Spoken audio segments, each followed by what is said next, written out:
Around me, all that could be heard was the scribbling of pencils filling in multiple choice bubbles. I wasn't too stressed about the test, since the engineering course I wanted to enter wasn't particularly hard to get into, and I happened to be pretty decent at math. The class was 10 minutes into the mid-year math exam when, under me, a brightly illuminated circle patterned with lines and smaller circles appeared. Startled, I looked up, but no one seemed to notice. That's when everything went dark. Like a slow blink, the world came back into view again. Except, my view was full of little royal blue colored and almost sparkling bird nymphs staring up at me. I staggered back in surprise before I managed to regain my balance and look around the room. The roof was just above my head, but since these little nymph things were what this room was designed for, I guess it made sense.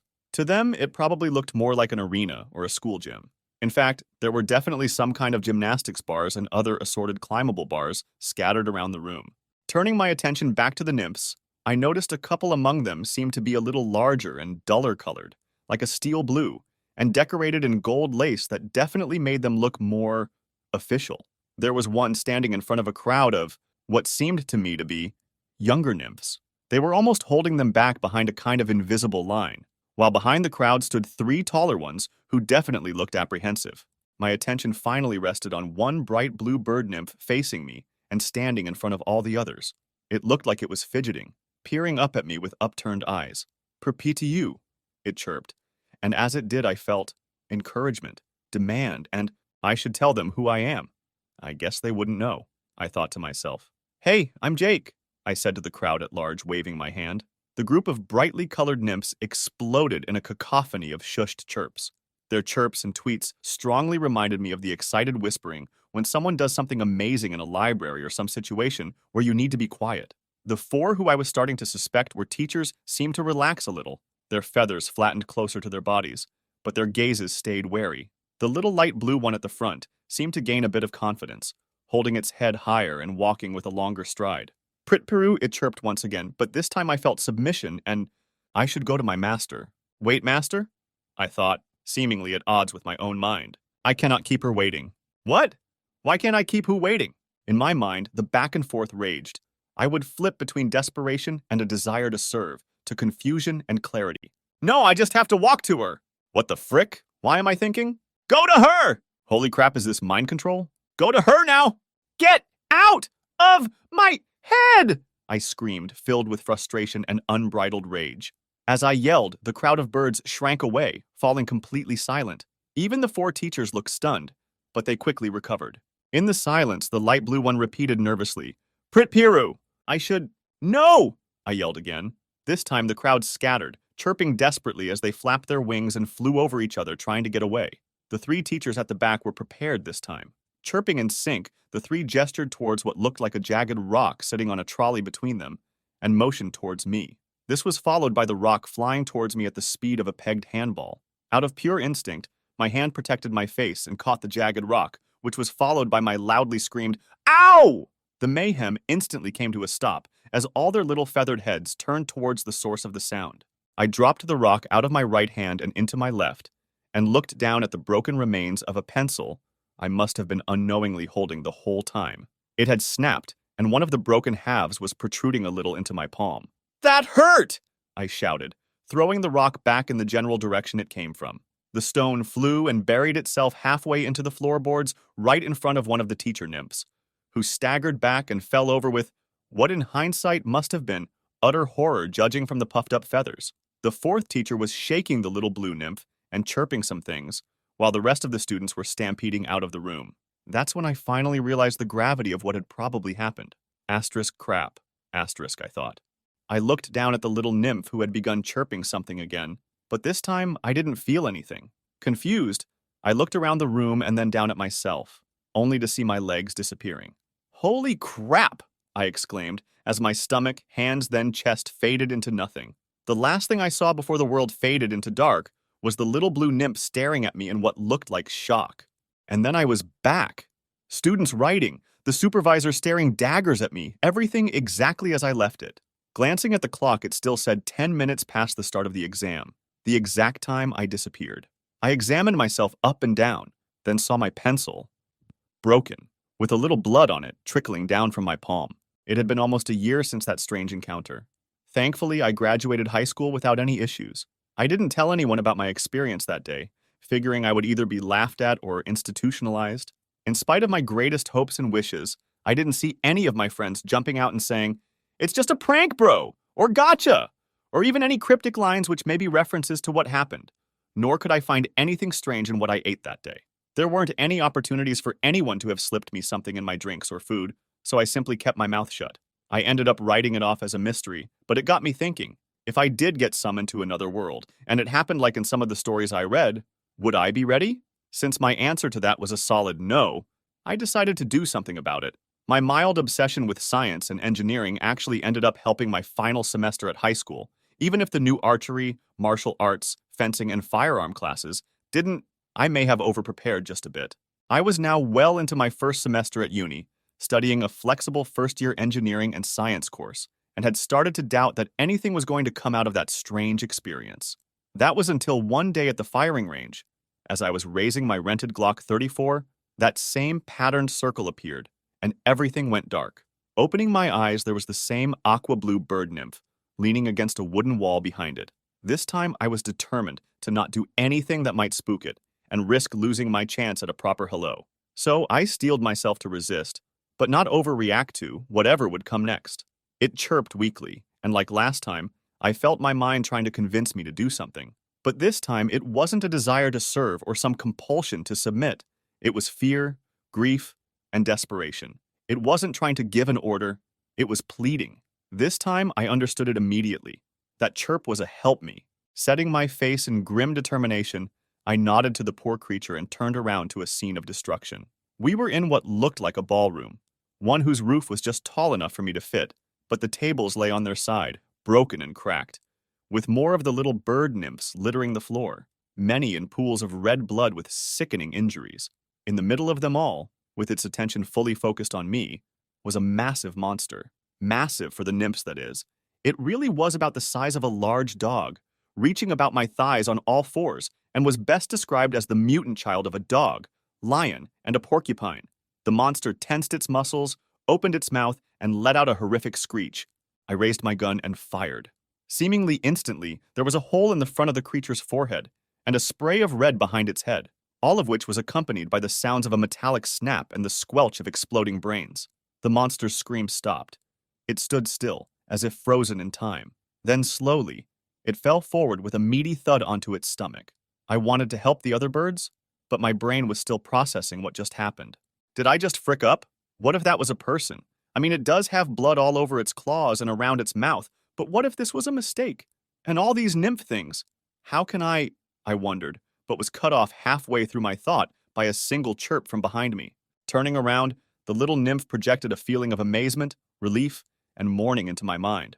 I smiled, thinking that at least I had done something right by this one, and replied, "Anytime."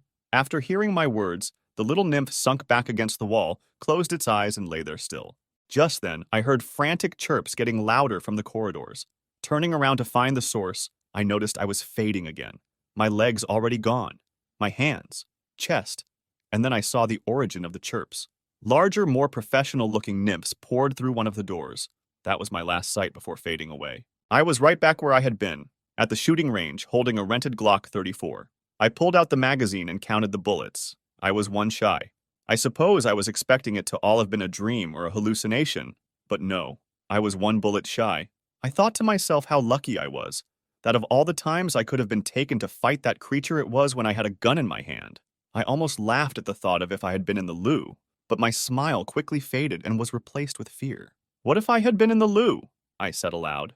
I had no way of knowing when or if they would summon me again, and what if they do summon me to fight another monster but I'm unarmed? Sure, I had learned plenty about hand-to-hand combat over the last few years in response to my last abduction, but if I hadn't had a weapon this time, I had lost my enthusiasm and left the shooting range for the day.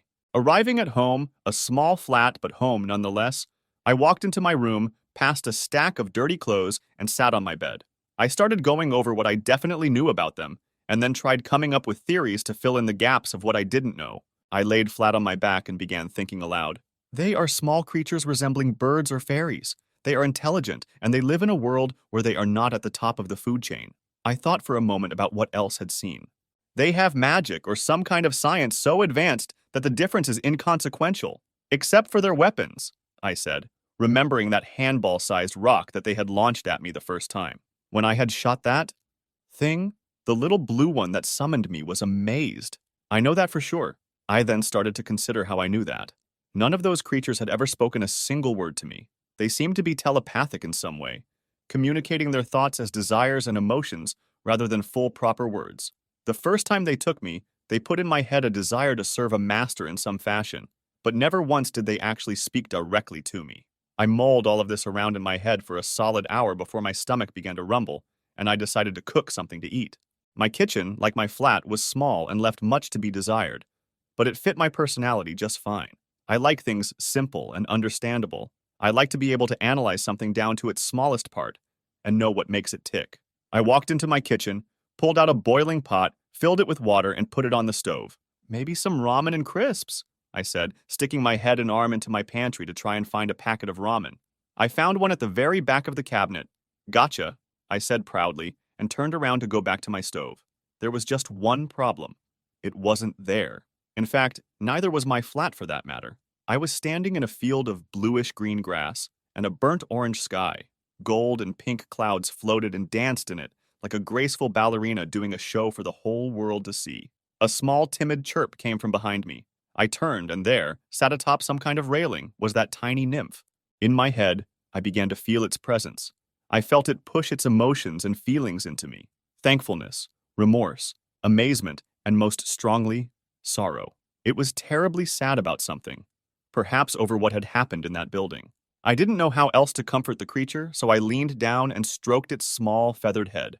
I began to feel its emotions even stronger as soon as I touched it. "Are you okay?" I asked it. It didn't answer, of course, but it did let its head sink into my hand, and I felt just how much anguish it was in. I could almost see its thoughts as if they were playing like a movie in my head. The longer the creature touched me, the clearer the images became. It was thinking about what had happened mere hours ago. They had been in class, learning what seemed to be new spells, when they heard shrill shrieks that meant danger. Outside, an enormous beast had accidentally been summoned by another student. They had wanted something strong and fierce, and got exactly that. Just like what had happened to me, the nymph tried to cast some kind of control spell on it, but to no avail. The mind of the monster was too primitive to understand, and filled with far too much primal rage to care. It had mauled the nymph to death, then proceeded to rampage throughout the school. Most students flew to safety. Some of the teachers did too, but others tried to fight it off. They launched their rocks at it, but the monster's hide was too tough. One teacher tried to use magic on the beast, but that only served to anger it. It began slaughtering and maiming everything within sight. The small nymph flew into a closet in an attempt to hide, and was forced to watch as the beast tore through everyone else. I felt the little nymph's fear and stress, and it recalled the events. Its panic was immense, but the visions didn't stop. The beast, with its large, quilled back and long claws, seemed insatiable in its bloodlust, but soon it ran out of prey. It sniffed the ground, then the air, and drew closer to the little being hiding in the closet. In a panic, the nymph flew out of the closet and over the beast, which took a swat at it with its claws but narrowly missed. It flew into another room, where it gathered together ingredients and small wooden planks filled with markings. I began to understand it now. We had been in contact for several minutes, so I was just now beginning to understand its thoughts. I knew of no spell strong enough to save me if I attacked it, and I knew that if I tried to run, then it would chase me. I had no way to defeat this monster, so I needed one of my own. Its voice was like a faint whisper in my head.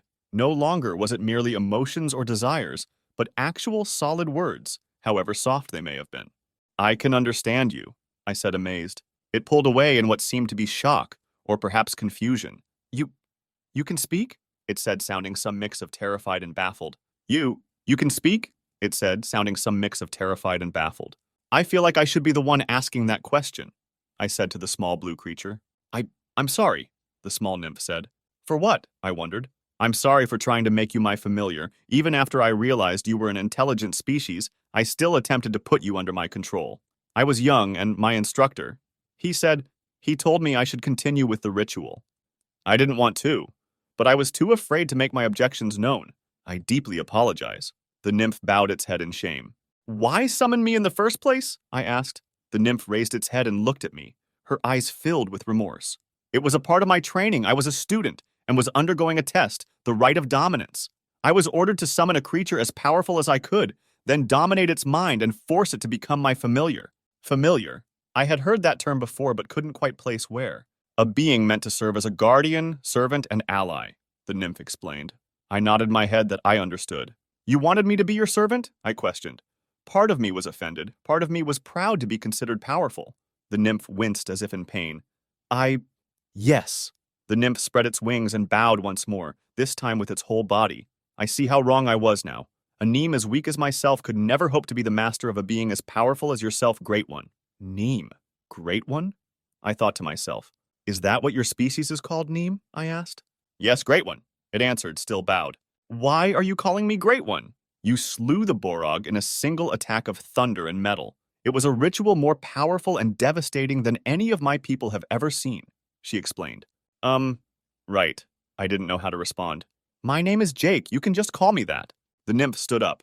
Jake, allow me to offer my life as compensation for attempting to control you and for forcing you into our fight against the Borog. I only ask that you spare my people from your wrath. Whoa, chill out. There is no need for all that. I admit that I was pretty upset by everything that happened, but I'm not going to kill you over it. The little nymph sighed deeply, and its wings drooped. I hadn't realized how tense it must have been through all of this. Thank you. What's your name? I asked. I am afraid I do not possess a name, she replied. You don't? I asked, surprised. It would be a waste to name a lowly 5th-level mage like myself. Only those of great importance are honored with names and titles, she explained. Oh, well, would it be okay if I gave you a name? I wondered. You honor me, sir, but please don't trouble yourself. I am not worth of such a gift, she said. Well, I need something to call you. It would be a lot easier on me, I said. Then I happily accept, the nymph chirped excitedly. I looked the bird over for a minute, thinking carefully about what to call it. She had an air of magical wonder and poise, so I figured I should try and do something with that. How about Suma? I suggested. She flapped her wings and chirped loudly. A wonderful name! Thank you, Great One! Seriously, just call me Jake, I told her. Can I ask you a question, Suma? Why would a student need a powerful familiar? For the war GRE, Sir Jake. War? I asked. Yes, sir, our people have been at war for nearly a decade now with the Southern Union. Who are the Southern Union? Our world is divided into 4 factions. Each one is powerful and in control of huge swaths of land. The Southern Union controls the entire continent of Eureka and its surrounding islands. They are perhaps the most influential of all of the factions, and the cruelest. I see, but why would a student need to worry about a war? Once we finish at the academy, all students are considered full mages and are sent to fight, Suma explained. I was shocked. They send you to war as soon as you graduate? Yes, this is the way it has been for nearly a decade. The war is not going well. We have been outmatched since it began. So they need everyone who has the ability to cast our rites and rituals to join the military. But do you want to? What happens if you say no? I wondered. I volunteered, but there have been instances of people who were under orders to report for duty refusing to. What happened to them? Some were imprisoned, others were made examples of. Killed? I nearly shouted. Suma's feathers ruffled and she reeled in surprise. What, no, they were publicly announced as cowards and ostracized by their families. That's still not great, I said. No, it is a pitiable existence indeed. Those who refuse to fight against the oppressive Southern Union deserve what they get, though. Refusing to stand against an enemy is the same as helping it rise to power. What makes the Southern Union so bad? I asked. Suma shook her head and spoke softly. They have killed or enslaved countless Neem. Their poor are treated as little more than beasts. Their rich stand on the backs of the innocent and exploited. Any who speak out against their leadership are publicly executed. They sound pretty bad, I said. Indeed, our soldiers do what they can to keep them at bay, but their army is strong. Most of the wealth of the nation goes directly to it. We are barely able to hold our territory. We lost the island of Sangu just last year. I thought for a moment about my life, about these people, and about everything I have done over the last few years after meeting Suma for the very first time. I liked what I had been doing, all my studying and training. I did it all so that I would be ready if I was ever taken again. Now that I was here, is there anything I can do to help? You wish to help? Suma chirped, slightly confused. If I can, yeah, I told her. Even after I tried to control you? Just don't do it again, I chuckled. Of course, never again, she said, and began almost bobbing up and down singing happily. Asumu da yon nis a! I think the translation thing stopped working for a second, I said. Suma slowly stopped bouncing and, still exited, explained, "Oh no, it is still working fine. I was singing in the old tongue of my people. I don't really know what it means, but it is sung when we are happy." "Oh," I nodded in understanding. "So, Suma, can you tell me what I should expect if I were to become your familiar?" Suma's head craned back as if she were avoiding a slap. "Great. Jake, I couldn't possible make you my familiar. I am not worthy to be the master of such a powerful being as you. You have already showed so much kindness by naming me. I couldn't possible ask any more of you." I shook my head and waved a hand in dismissal. "You aren't asking, I am. I have prepared for years in case I was summoned again.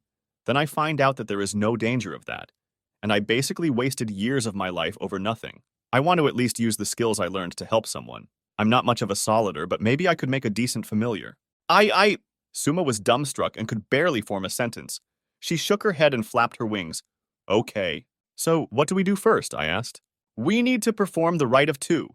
It will bind our souls and allow us to communicate with each other across worlds, as well as let me summon you in a moment's notice," she explained. "How do we do that?" I wondered. "We need to go to the Grand Sanctum. It is illegal to try and perform it anywhere else now, after what happened." I figured she was either talking about me or that Borog beast, but I didn't ask. With that, we left the school and made our way to the city. "Will it be all right if I just walk around like this? What if I scare someone?" I asked Suma. "It should be fine. Most people will just assume you are a familiar and under a control ritual, but you will definitely draw quite a few stares." She chirped in a way that I think she was laughing. She wasn't wrong. Nobody bothered us, but almost everyone we passed looked at me with either shock or fear. I was guessing anyway. I still can't exactly tell with them. For all I knew, they could have been flipping me off in their own way. We arrived at the Grand Sanctum without incident, mostly. I think one nymph was trying to seduce Suma, but she had me chase him off. She chirped happily as he squawked and flew away as fast as he could. The Grand Sanctum was a large white building that had huge holes peppered throughout its walls. Nymphs were speedily flying in and out of them, making a variety of noises as they did. There was a large open area at the bottom. Well, large compared to the nymphs. I had to crouch down to make it through. I guess bipedal apes are rare for familiars. Inside, it was like a giant bird cage. Some areas had walls, others just wire shells, but most of it was empty space, so that there was room to fly. "This place is huge," I whispered to Suma. She had told me that I needed to be quiet, or the other nymphs would think she was losing control of me, and I would end up in a cage or something. "It is actually the largest building in the city right now, but I hear there is a bigger one somewhere in the western atolls," Suma quietly told me. We waited in a line leading to a large pedestal for about 20 minutes, but eventually we were called up by an older-looking nymph with grayish feathers and a more curled beak than Suma's. "Next," he squawked. We walked up and Suma said, "I am here to perform the rite of two." "ID number and date of hatching?" the older bird requested. "ID 126-5569741. I was hatched on the 2nd of Famoth 12 years ago. Oh, and my name is Suma." That last part she announced proudly. As soon as Suma said she had a name, the older bird perked up and began talking in a much friendlier tone. "Oh, Madam Suma, my apologies for the long wait. We will get you a room for your ritual right away." The older bird looked at me, then back to Suma. "Is this the creature you will be pairing with today, or shall I get you a summoning squad?" "This is him," she answered. "Very good. We will alert you in just a moment when a room is available. Please feel free to relax in our waiting area, and if you want, we have a nice kennel for your future familiar to stay in while you wait." I shot him an icy glare, and the feathers around his neck puffed up. "That won't be necessary. Jake will be staying with me." "Very good," he said, looking back and forth between me and Suma. We walked into the waiting area he mentioned, and she perched on a kind of metal branch thing. Meanwhile, there wasn't a single real seat in sight. I sighed. "I guess I'll stand." "Sorry about the kennel thing," Suma said sheepishly. "It's no big deal," I told her. "I guess that is something I will just have to get used to." We didn't have to wait long for our turn in the room. I guess named nymphs are this world equivalent of rich people or nobility of some kind. The room was much smaller than the main area, but more than large enough for myself and several nymphs. "Okay, Jake, are you ready?" Suma asked. "Okay, Jake, are you ready?" Suma asked. "Ready," I told her. Suma then bowed her head and spread her wings with the tips pointing to the sky. A glowing, multicolored magic circle formed on the golden floor around each of our feet and began to twist and match the shapes of our shadows. Soon I felt a kind of heaviness in my soul and nearly fell to my knees, but managed to steady myself and power through. The weight suddenly vanished, and I heard a voice echoing inside of my mind. It was far away at first, and I couldn't make out the words, but soon it boomed like thunder. A name is required? A name, I asked aloud. Suma looked at me questioningly. Did you hear that, Jake? She sounded confused, or maybe scared. Without warning, a small ember began to glow on the floor. It radiated in a brilliant display of light until it nearly exploded into a roaring inferno between Suma and myself. A name is required! The flaming figure bellowed. There were several large birds and their animals in the room with us, and each of them stepped back at the sight of this creature. I am Jake! I yelled out, but the figure ignored me and turned to Suma. She looked at me, then turned back to the figure and shouted, His name is Sentinel! Great one! The figure faded back to an ember, and a burning pain shot through my shoulder. Ah!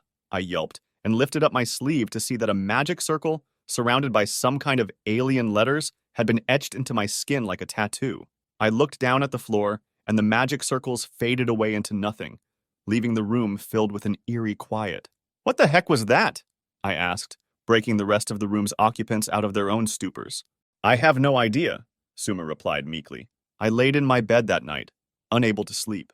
The image of that flaming figure was burned into my mind and would not let me rest. I had asked Suma about it, and she had asked some of the other officials from the temple, but no one had any answers. I thought back to our conversation after we had left the temple. We were both shaken and concerned.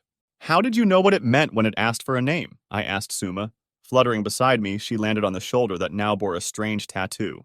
I just had a feeling. I don't know how to explain it. All I know is that the pairing worked. I can now summon you whenever I need, and we can talk to each other between worlds, Suma said. How do you know? Is it the tattoo thing? I asked, pointing my free hand at the markings. Yes, she nodded her head. Can I ask you something? Why did you choose the name Sentinel, or better yet, where did you even hear that word? I wondered. Sentinel. It means great one. I thought it fit, she said. My world has that word too, you know. It basically means guardian or watcher, I told her. Then I was right, it does fit, she said. It had been hours since Suma sent me back to my world, plopping me right back in the middle of my kitchen. I checked my watch as soon as I arrived, then checked the alarm clock in my room. There was a massive difference between the two. I had been gone for 2 or so hours, but according to the clock in my room, no time had passed. Thoughts kept racing through my mind. How am I supposed to beat something like a Borog if I'm not armed? What if I'm summoned to fight in a war, and I get someone killed because I'm not strong enough? I stayed awake all night trying to answer these questions and more, but the only conclusion I came to was this. I can't ever be caught with my pants down. I began researching how to fight different kinds of animals, and the best ways to treat wounds in as many circumstances as I could think of.